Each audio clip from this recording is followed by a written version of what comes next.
I was in a small, crowded bakery line the other morning. One of those places where the air is thick with the smell of flour and the quiet hum of people, half awake. Mm-hmm. There was a woman 2 spots ahead of me, perfectly dressed, just scrolling through her phone. When it was her turn, she didn't look up. Oh, one of those. Yeah, she didn't stop her scrolling. She just held up a finger to the teenager behind the counter, signaling him to wait while she finished a text. The kid stood there, hand hovering over a croissant, just frozen in this weird suspended animation. Right. And the rest of us in line, we started looking at each other. That classic silent communal eye roll. It was such a tiny moment, barely 5 seconds of impoliteness. But the atmosphere in that shop, it just shifted instantly. It changes everything. It went from a shared morning ritual to something sharp and jagged. If you asked her, she'd probably say she was just busy, or that it's not a big deal, I was quick. We usually treat moments like this as minor friction, a simple lack of etiquette or old-fashioned codes. But as I watched that kid's face go blank, I realized we're looking at it all wrong. Yeah. This wasn't about a missing hello or a please. It was something much more clinical and honestly much more dangerous. In that moment, she wasn't just being rude. She was effectively erasing the person in front of her. Yes. She was operating on a logic that says, my time is reality. Your existence is just a backdrop to it. We tend to think of politeness as a bourgeois luxury, a stiff corset for people who care too much about which fork to use. Right, something frivolous. But the truth is actually the opposite. Politeness isn't a social grace. It's a survival technology. It's the invisible architecture that keeps us from constantly colliding. When it starts to disappear, it's not just our manners that are at stake. It's the very possibility of living together without the world turning into a permanent zone of friction. That moment, that sense of a shared pact cracking open, is exactly what we're diving into today. Our mission is to take that tiny 5-second friction point and scale it up. We need to understand incivility, moving past the comfortable idea of bad manners, to see it as a deep corrosive force.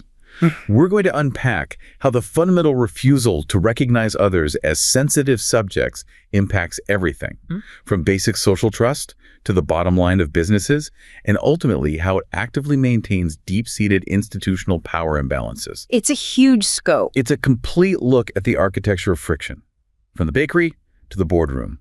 Let's start with the hard definition, because that's the pivot point. Okay. So, relating directly back to that opening scene, the kid behind the counter whose face went blank, the raw definition of incivility is absolutely crucial, and it's much darker than a mere mistake. Right. When we talk about incivility, we're not talking about forgetting a thank you because you're completely exhausted and had a terrible day, or, a temporary clumsiness in social interaction due to stress or distraction. Okay, so those are just human moments. Exactly. Those are minor infractions, forgivable moments of human fatigue. So if someone bumps into me and genuinely apologizes because they're rushing, that's not incivility. Not fundamentally, no. The core of incivility is the conscious or unconscious refusal to recognize the other person as a subject. An erasure. It is an erasure, not an accident. The sources define a subject not merely as a legal entity or a moral person, but as a living, sensitive, exposed presence. Exposed, I like that word. It implies vulnerability. It does. And the impolite person, by definition, acts as if the other does not fully exist, or, more critically, demands that the other person must instantly adapt to our pace, our assumed importance, and our immediate mood or agenda. That makes the distinction much clearer. It's the difference between I messed up, sorry, and wait, I'm busy, you are irrelevant until I decide otherwise. Exactly. The moment of rupture, the precise moment the atmosphere in your bakery shifted from ritual to friction, is precisely when what we call the primitive phrase disappears. The primitive phrase. That phrase, though it's unspoken, is the minimal architecture of cohabitation. Which is, you were here, I am too, let's work with it. It's a mutual acknowledgement of presence and vulnerability. And when that internal phrase stops circulating, when that recognition is withdrawn, something hardens. Even if there are no shouts or overt insults, the relationship becomes desiccated. Desiccated, like dried out. The essence of incivility is acting as if the other person is merely an extra in your personal monologue, or a piece of transactional machinery waiting for your command. This is a subtle yet pervasive phenomenon, and the sociological impact of this micro-incivility in modern urban environments cannot be overstated. When this minimal architecture erodes, so does social trust. I find it so compelling that we have this comfortable, almost dismissive idea of politeness as a bourgeois corset, something fussy and restrictive, only useful for social climbing. But you're arguing that, historically and sociologically, that idea is completely inverted. It's upside down. Politeness is not a luxury. It is, as you said, an evolutionary strategy born from chaos and necessity. That's the key shift in perspective. If you look historically at high-density societies, places where people live close together and are highly interdependent, but crucially, before we had rock-solid, all-encompassing institutions like police forces, welfare, or codified laws to mediate every potential friction point. So before there was a formal rule for everything. Exactly. Back then, the rules of etiquette weren't about refinement or class. They were survival strategies. They were vital tools for de-escalation. So, actions like giving a respectful salute, waiting your clearly marked turn, or actively moderating your voice in a crowded space weren't just nice things to do, they were signals of peace. Precisely. They were an implicit nonverbal language saying, I see you, I acknowledge your space, I am not attacking you, therefore you can lower your guard. These rituals were designed to de-escalate potential violence or conflict before it could even begin, maintaining what we call the relational ecology. Let's unpack that term, relational ecology. It sounds academic, but it feels critical here. Think of it this way. Ecology is the balance required for a system to thrive. Relational ecology is the psychological and emotional balance required for cohabitation. Politeness served as a psychological buffer against constant low-level conflict. If every interaction is a moment of tension and potential friction, if everyone is constantly demanding priority, the entire relational ecology collapses, making the environment unlivable or, highly dangerous. It's the minimal trust needed for cohabitation. Without that buffer, the collective environment becomes toxic. And this explains why incivility has always been perceived not as a mere faux pas, but as a rupture of the pact. It's a breach in that minimal necessary trust. Right. When someone is overtly impolite, like the woman in the bakery line, even if their motivation isn't malice, they send a very clear, often involuntary signal. I don't care about the effect I have on you. And that's what stings, that lack of concern. That lack of concern is what immediately makes the communal space sharp and jagged. The consistent erosion of this minimal trust leads to a generalized sense of suspicion, forcing everyone else to maintain a heightened state of alert. This constant low-level friction prevents the collective contract from functioning smoothly, making life exponentially more tiring and less productive. It truly sounds exhausting. Yeah. If you have to spend cognitive energy constantly determining if the person next to you is viewing you as a full subject or just a piece of furniture, that takes up mental space you could be using for literally anything else. It does. And this brings us to what civility truly demands structurally. It rests on three demanding pillars, and incivility is the active erosion of these structures. If we understand these, we understand why politeness is so difficult and why it's a technology that requires constant maintenance. The first pillar is constraint. Constraint, in this context, sounds like self-control, but maybe deeper than that. It is. It is the deep recognition that thinking something like, I am bored or I need to finish this text right now, does not oblige one to say it or act on it. And feeling something like impatience, urgency, or frustration does not oblige one to impose that feeling on the shared social space or on the other person. It's the ability to filter your internal state for the sake of the collective good. Constraint is essentially the awareness that the shared space isn't just an extension of your individual will. You have to actively hold back your immediate impulses. Then you have the second pillar, which is attention. This is perhaps the most difficult pillar in our saturated, hyper-connected modern lives. I can believe that. Attention means actively perceiving that the other person has their own rhythm, their own limits, and a complex history that is not visible to us. Their emotional or psychological threshold for stress, noise, or delay is not interchangeable with ours. We must recognize they are exposed and sensitive, just like us. If you are attentive, you notice the teenager behind the counter is frozen and waiting, and you adjust your pace to acknowledge him. So the woman with the phone failed on constraint, felt urgency, imposed it, and completely failed on attention.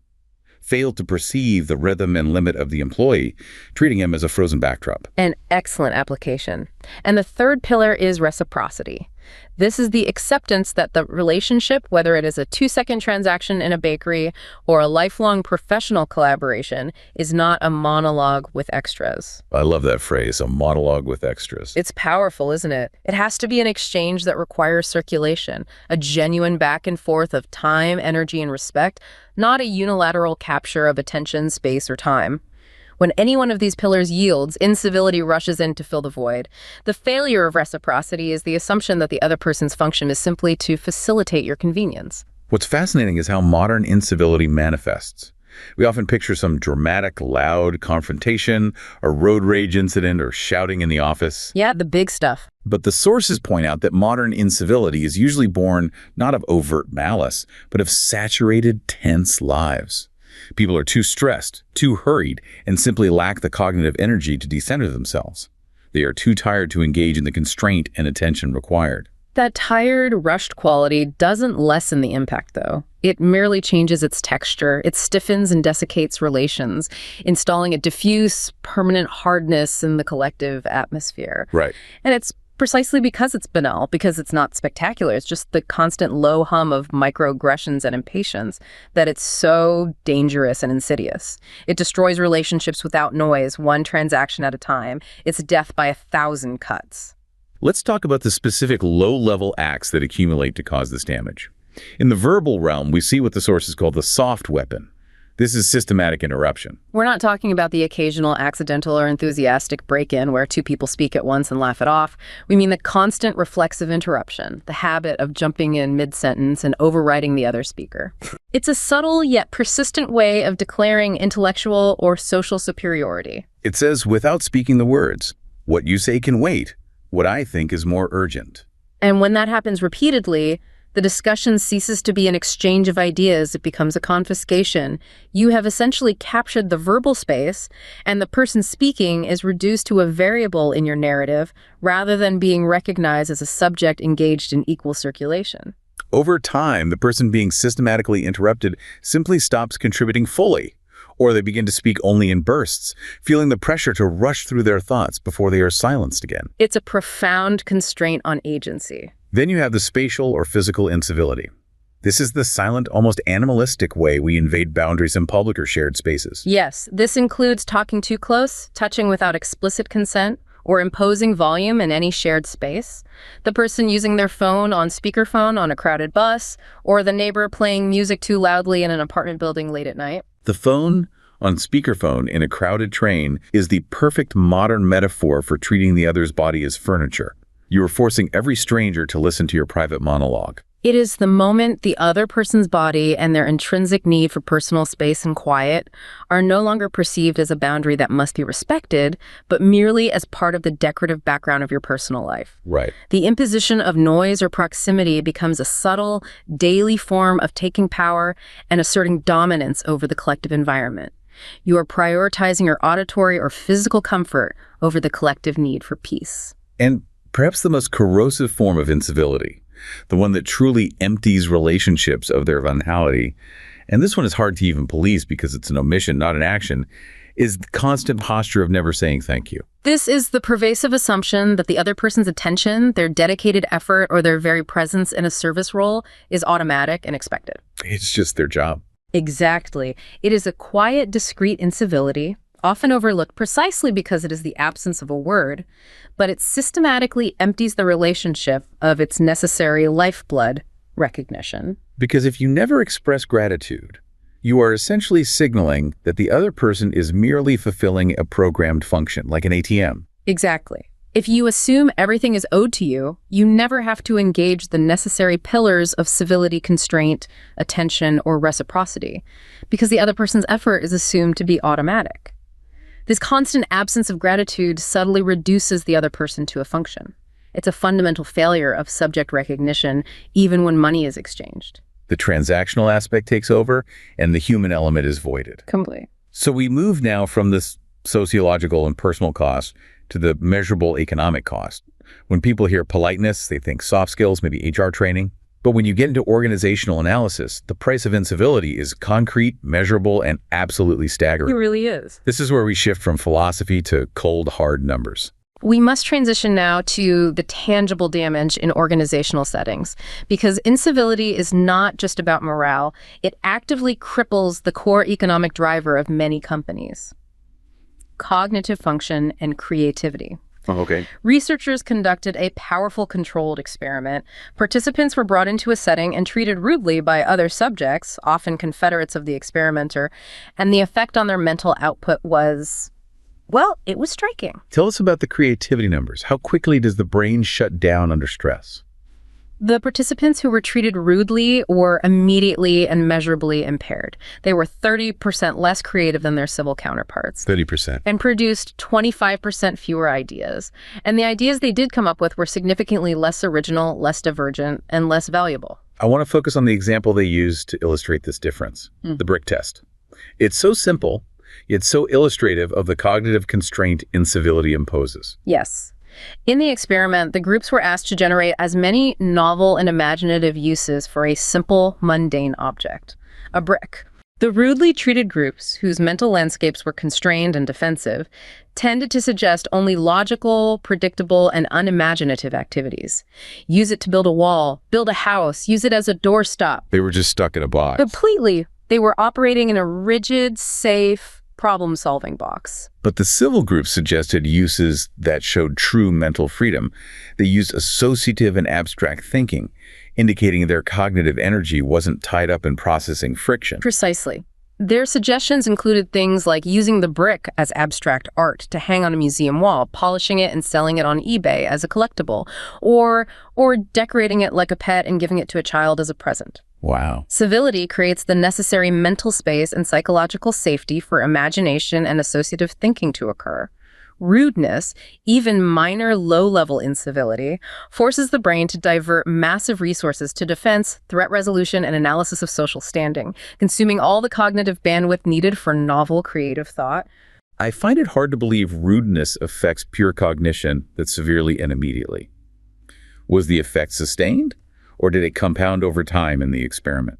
The effect was immediate. When the social environment signals danger or disrespect, the primal brain takes over, prioritizing safety over complex, abstract thought. That makes sense. Furthermore, beyond creativity, simply witnessing incivility, seeing a colleague get systematically interrupted, or watching a boss yell causes broad damage. Survey results and interviews consistently show that performance and team spirit deteriorate even if you aren't the direct target of the rudeness. So it's like secondhand smoke. It's a toxin in the water supply that affects everyone who drinks it. So if I see my manager disrespect a colleague, my own output goes down because I'm dedicating cognitive resources to thinking, am I next? Should I step in? Is this place safe? It's a profound institutional threat because it is contagious and corrosive. Incivility acts as a powerful psychological mechanism that drains the collective energy, making collaboration feel like an obstacle rather than an opportunity. And companies just miss this. Organizations often overlook this cost, focusing only on talent or technical skill, but failing to screen for the behavioral liabilities that will undermine the entire team's output. Let's dive into some case studies that illustrate this toxic water phenomenon through narrative. We have the example of Fran, a senior executive in a global consumer products company. This isn't just about small friction. This is about high-level professional dismantling. Fran was, by all accounts, a high performer. She was delivering outstanding business growth for several quarters, even navigating challenging economic conditions. She was a valuable asset. Okay. However, when a newcomer executive, Joe, arrived in the C-suite, things immediately changed for her. Joe never yelled or insulted her, but he introduced a layer of deliberate institutional friction. She found herself having to jump through hoops constantly to defend her thriving business for 6 straight months. It wasn't about strategy. It was about process designed purely to frustrate. And crucially, she was never given a rational explanation as to why she was being picked on. There was no rational, business-driven critique, just a relentless, abrasive process imposed by Joe, a clear failure of reciprocity and constraint. So he was making her justify her existence. Constantly. Joe was forcing her to continuously validate her existence and her work, treating her as a subject who needed to be controlled, rather than a colleague who needed to be supported. And what was the result? She didn't just move laterally for a better salary? No. She eventually left the company entirely, not just for another job, but specifically to escape what she called a soul-destroying experience. This case shows that incivility, even when packaged as passive-aggressive process or bureaucratic obstruction, can kill a high-performing professional's will to stay. The psychological cost outweighs any material compensation. And then there's the darkly humorous but deeply sad example of the boss who was so routinely abusive that his employees and suppliers had a code name for his arrival. They called his entrance into the office, usually preceded by loud, angry footsteps or demands, "The eagle has landed." That's such a perfect shared language of fear. But what's incredible about that story is the unexpected silver lining it created. The sources reveal that the only positive aspect of this tyranny was that their shared dislike for this boss helped the employees forge intensely close bonds. They had a communal enemy, and that shared experience created massive relational stability among the staff. They banded together. They leaned on each other for psychological protection. But if the shared hatred bonds them, does that mean hostility is sometimes a necessary ingredient for group formation? That's a disturbing conclusion. It is disturbing, but it's a profound sociological truth about human need. Human beings crave belonging. If positive civil recognition isn't available from management, people will bond over negative experiences. The organization eventually failed, as incivility rarely leads to long-term success. But the alums, the network of former employees, still thrives today, years after the company died. That shared experience, that toxic environment, became the perverse adhesive that held the people, if not the company, together. It validates their shared experience of being subjected rather than recognized. And this institutional absorption of abuse often becomes self-replicating. We see this in the creative industry described by one professional. It's a pay-it-forward of toxicity. Yes, Jennifer worked in a creative field that attracted highly educated young professionals willing to work for next to nothing, all under the assumption that they had to pay their dues. The work atmosphere was institutionalized abuse, door slamming, public exclusion, blatant disregard for personal time, and screaming over minor typos. Over a typo. Jennifer herself recalled her boss screaming, "You made a mistake," in front of others when she overlooked a minor typo in an internal memo, a completely disproportionate response that served only to assert power and humiliate. The culture normalized the abuse under the guise of tough love or weeding out the weak. How did those who stayed justify this culture? They internalized the rationalization that the hard environment was necessary to produce the best results, or that suffering was a required rite of passage.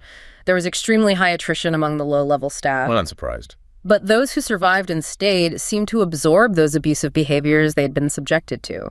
They internalized the norm that power is asserted through cruelty, and in turn, subjected newcomers to the exact same generationally reproduced treatment. So the cycle just continues. Incivility becomes a self-replicating disease within the organization. The victims become the perpetrators, ensuring the toxic architectural remains intact. The organizational analysis also connects this incivility back to the customer experience, often in ways that seem almost metaphysical.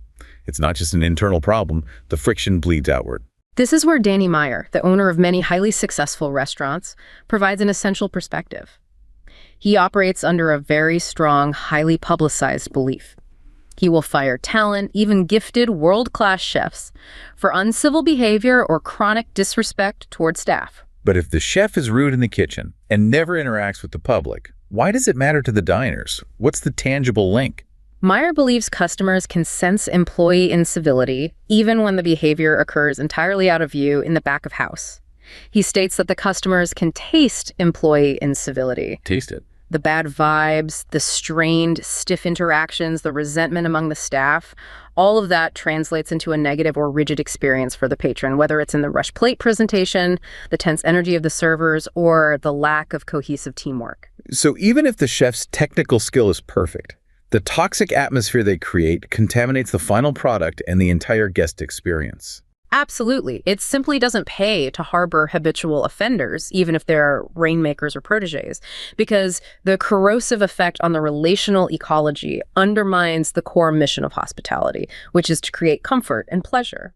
The lack of attention and constraint in the kitchen is perceived, however subtly, by the recipients of the service. We've established that incivility is a collective survival failure, a massive constraint failure, and a significant economic drain on productivity and creativity. Now, we must transition with a strong buffer. We move from the price of incivility to his function, how it serves as a robust architecture for maintaining power. We must move to the most critical dimension, when this basic lack of subject recognition is amplified by structural power dynamics, specifically the dynamics of racial microaggressions in institutions. This is a vital pivot because we move the conversation beyond accidental tiredness or lack of manners and into the realm of entrenched structural disadvantage. Modern racism, according to the sources, has significantly evolved. Right, it's not the same as it was 50 years ago. It is no longer defined primarily by traditional, overt acts, the slurs, the cross-burnings. Instead, it has morphed into subtle, concealed acts or omissions, often described in institutional language as unwitting or unconscious prejudice. And this subtlety is precisely what makes it so insidious and impossible to fight using traditional methods. You can't point to a smoking gun. Exactly.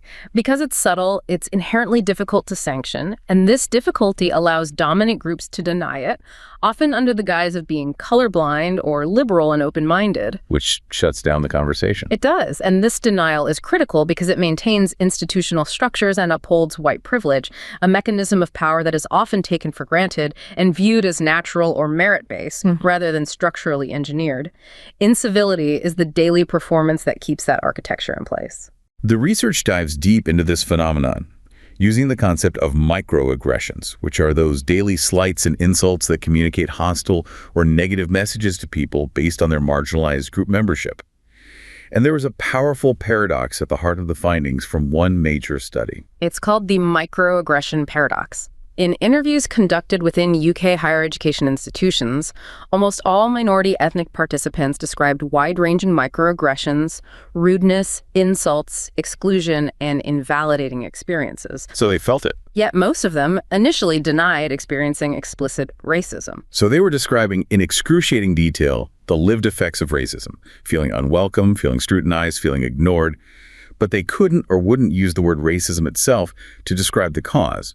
Why the refusal to name it? This demonstrates a profound misrecognition of modern, subtle racism by the targets themselves. They downplayed or denied explicit racism, partly in response to the potential of being labeled as a victim, which carries its own social stigma, but also as a protective strategy against appearing unreasonable or angry. So they normalize it. Incivility becomes normalized as just the way things are, hidden in discrete acts like systematic interruption, being asked, "Where are you really from?"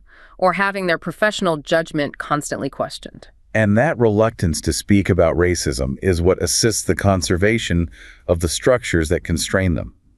One participant mentioned she couldn't be so blatant as to use the term racism, citing the intense psychological burden of wanting to maintain positive workplace relationships and being socially accepted in their professional field. This is where we introduce the concept of symbolic violence.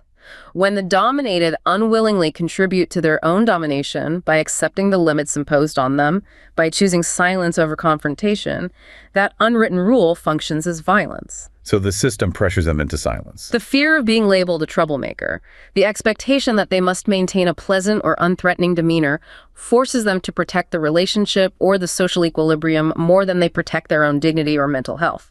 The system forces them to become complicit in their own erasure. This leads directly into the personal cost and the psychological burden carried by people of color in white-dominated spaces. The source material highlights the hypervisibility trap. When you are numerically scarce within the workforce, when you are one of very few people of color in a senior role, for example, you are automatically hypervisible. You stand out, whether you want to or not. And this means participants felt immense pressure to represent their entire race or ethnic group with every action.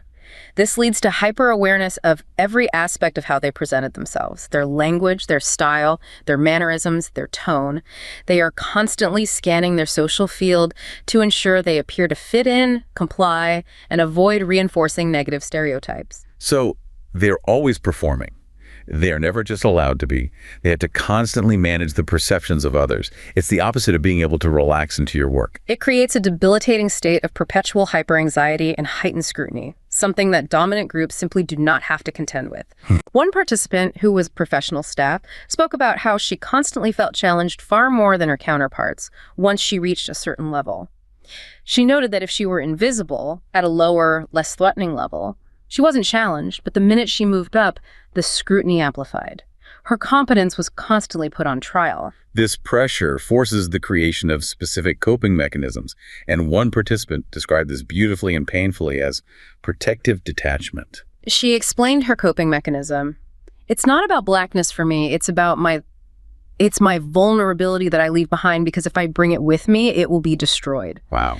This constant psychological guarding, this choice to walk in the door as an emotionless part of me, is a profound and exhausting form of constrained agency. Can you explain constrained agency using an analogy for our listener? Certainly. Agency is your ability to act freely and authentically within your environment. Constrained agency is like being forced to speak a foreign language perfectly while simultaneously running a marathon. Okay, yeah. You are fundamentally constrained in your ability to be fully present and effective because a massive portion of your resources is dedicated to self-regulation and monitoring the external threat level. They are strategically choosing to forfeit emotional authenticity and spontaneity to survive the institutional terrain, accepting that their vulnerability will be attacked if they expose it. And if you've invested that much energy in protective detachment, the last thing you want to do is become the person who rocks the boat by making a formal complaint. This feeds the severe reluctance to report. Most participants confirmed they would avoid formal grievance procedures.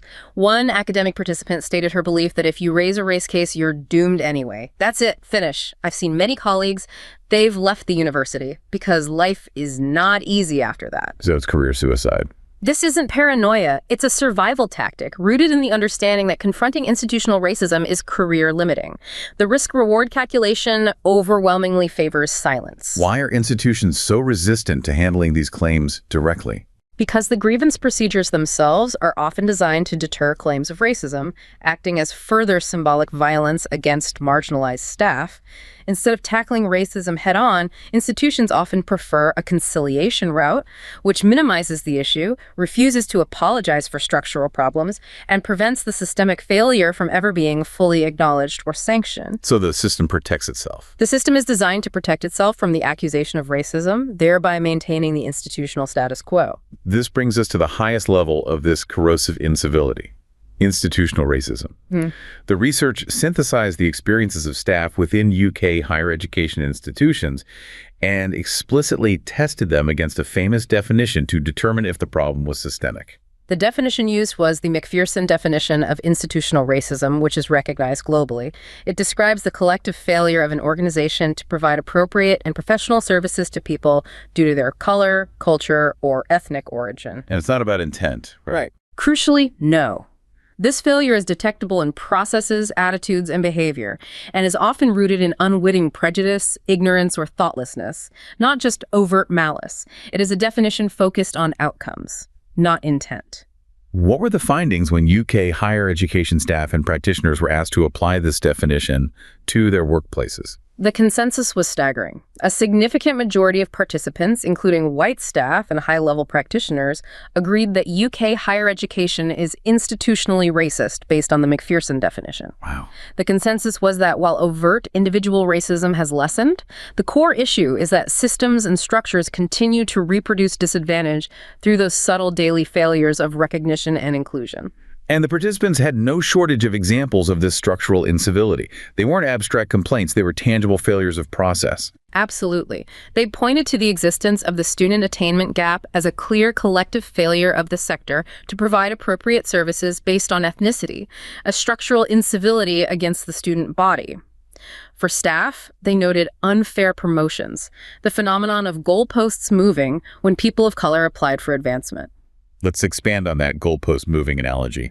What does that look like in a practical career setting? It describes a process where the required criteria for promotion, which may have been clear and stable for a white colleague, suddenly become vague, amplified, or subject to new unwritten rules when a person of color applies. So the rules change halfway through the game. Exactly. For example, a Black academic might meet all published requirements for senior lecturer, but then be told they need more international collaboration, or more grant money from a specific difficult-to-obtain source criteria that were never applied to their white peers who achieved the same promotion. It's an exercise in perpetual motion, designed to constrain their agency and maintain the senior ranks as primarily white spaces. This structural failure translates directly into an economic reality for Black staff, the presence of the ethnic penalty. This is a hard, measurable cost imposed by structural incivility. The data is undeniable. The ethnic penalty refers to the systematic disadvantage faced by certain ethnic groups in pay, career progression, and status relative to their white counterparts, even when controlling for qualifications and experience. So it's not about performance. No. The data confirms that Black staff systematically earn less than all other ethnic groups within UK higher education. They face the lowest proportion in the highest salary ranges, a clear, ongoing collective failure. And this penalty is most visible at the very top of the academic hierarchy. Precisely. We see that only 0.6% of professors in the UK have a declared Black ethnic background. Less than 1%. This statistic is not an accident or a reflection of talent scarcity. It is a direct confirmation that the structures, the subtle incivility, the moving goalposts, the lack of protective systems reproduce and maintain racial disadvantage. Incivility, at an institutional level, is the silent, efficient architecture of power preservation. The analysis further details that this problem isn't solely academic. Systemic underrepresentation of minority ethnic staff is also observed across professional and support staff, particularly at senior levels, demonstrating that the inhibitory structures operate across the entire organization, not just in research departments. And we must also acknowledge the psychological ethnic penalty that is distinct from the material disadvantage. We discuss the significant psychological burden carried by Black staff in reconciling their identity in white-dominated spaces. Right, the hyper-awareness. This burden includes the hyper-awareness of how they present themselves, their language, appearance, and mannerisms, to constantly avoid negative scrutiny or stereotyping, which is mentally exhausting. That suggests that merely existing in these spaces requires an extra layer of exhausting, self-regulating labor that white colleagues do not bear, effectively reducing their mental capacity for core work, linking back to the cognitive cost we discussed earlier. Absolutely. Their cognitive bandwidth is constantly diverted to managing the relational ecology, which is tense and hostile to them.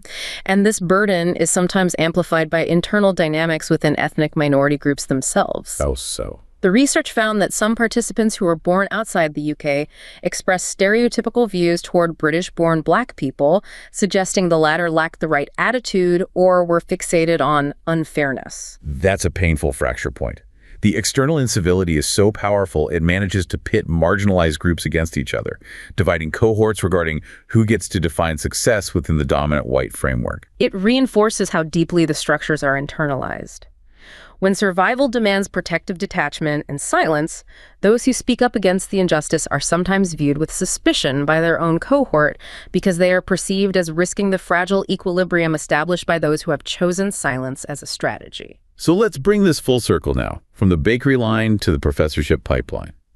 We started with a minor moment of friction, but we have scaled that moment of subject erasure all the way up to entrenched institutional structures. That small moment of incivility in the bakery is not an isolated event. It is a continuously repeated micro-choice to prioritize self over subject recognition.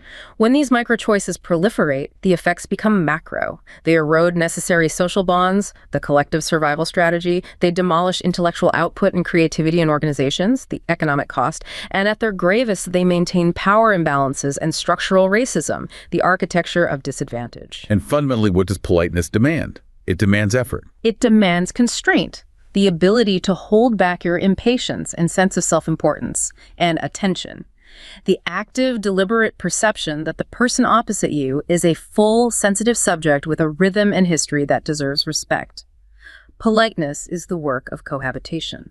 This sounds less like a failure of manners and more like a failure of philosophy. The disappearance of politeness and the subsequent rise of the self-focused individual must be linked to a pervasive modern ideology. It is entirely linked. The erosion of civility is deeply intertwined with the concept of the neoliberal self. We hear that term used frequently, but how does the neoliberal self practically embody incivility? The neoliberal self is the individual who is relentlessly focused on winning, views all of life, including social interactions, as a competitive economic arena, and is convinced that everything from success to efficiency is solely due to their utility and individual merit.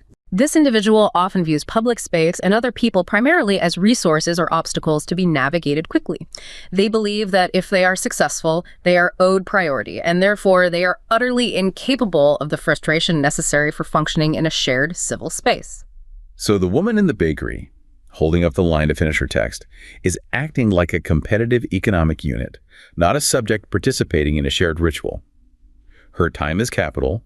The employee's time is a negligible externality. Precisely. This ideology, which views inequality and prioritizing the self as virtuous and a just reward for utility, is the true structural enemy of politeness as a collective survival technology. It actively teaches the individual that constraint is weakness and attention to others is a waste of precious capital. This pervasive belief system underpins the very structures that perpetuate incivility and ultimately structural disadvantage, making the world not just ruder, but genuinely less safe, less creative, and less fair for everyone but the perceived winners. That gives us a lot to think about regarding our own daily interactions and what kind of architecture we are choosing to build or tear down every single day.